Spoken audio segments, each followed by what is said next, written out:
My dad is a fan of tough love parenting. When I was a kid, there was a time when I obtained full marks on 2 subjects, but he told me, your grades don't mean anything in life. If you were a true man, you'd leap down 5 floors without batting an eyelash. Sometime later, I was awarded for my act of bravery, but Dad scoffed in my face. Not even a hair is harmed on your head. Why should you be awarded anyway? I thought Dad wanted me to go through more training in life. On Christmas Eve, he ditched me on a snowy mountain under the guise of wanting me to go through more training. He didn't give me a tent or a lighter. Later on, Dad even brags about his parenting method to his relatives and friends. A real man should survive and thrive in a desperate situation. I told Julian that he can forget about being my son if he can't even make his way back to the summit. But the red dot on the GPS tracker installed in his phone hasn't moved for the past 3 hours. The truth is, I've already frozen to death in the mountains. Trapped in my fist is a scrap of paper detailing the SOS number that Dad had torn apart earlier. Meanwhile, my soul is currently floating above the dining table while watching Dad brag about his tough love parenting. Dad glanced down at his phone, and his smug smile deepened a little more. See? He hasn't moved in 2 hours. He thrust the phone screen right in front of my uncle, Arnold Bowen, jabbing his finger at the stationary red dot a couple of times. This brat's definitely sulking and hiding out on some sheltered slope having a nap.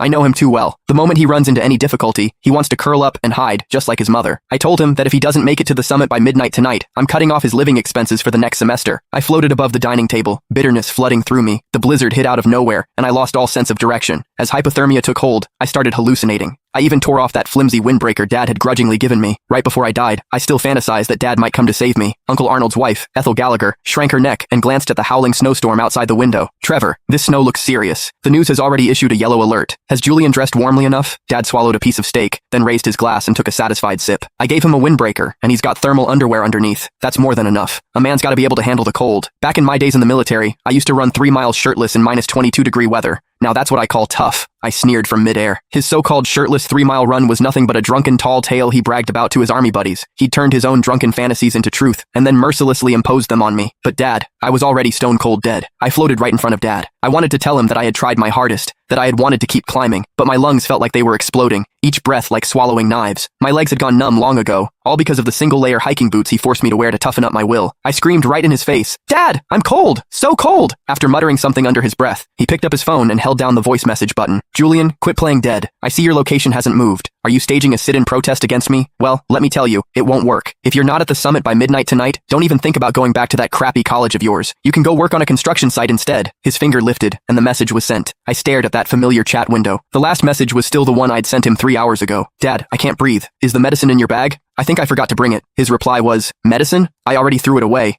That stuff's a crutch for the weak. Just tough it out. It'll pass." In that moment, I fell into utter despair. I kept climbing in the snow until the last trace of warmth drained from my body. Now, floating in midair, I stared at the face of the man I had called Dad for 20 years. Suddenly, he felt like a complete stranger. This was my dad. To him, my life was worth less than a plate of appetizers or a topic to brag about in front of relatives.